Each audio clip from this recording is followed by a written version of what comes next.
considère la qualité comme un idéal.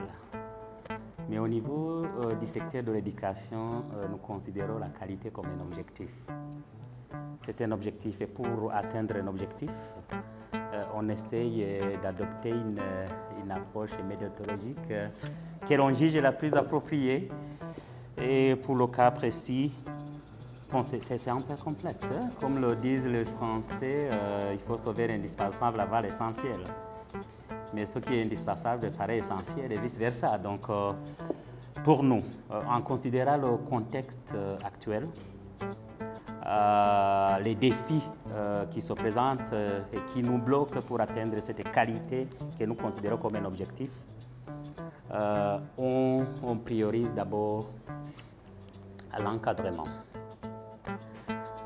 Parce qu'un bon encadrement vous donne finalement les défis en temps utile. Un bon suivi ne peut être effectué qu'avec un bon encadrement.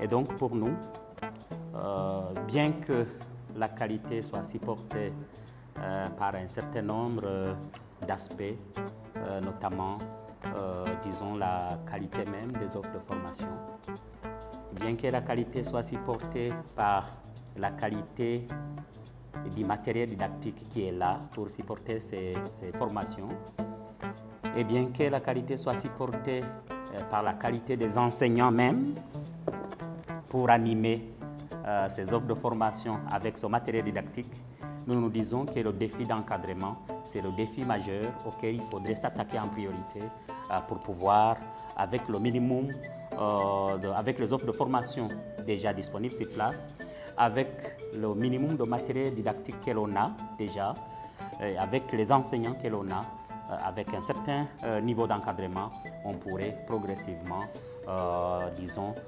atteindre un niveau de qualité, disons, supérieur au niveau actuel.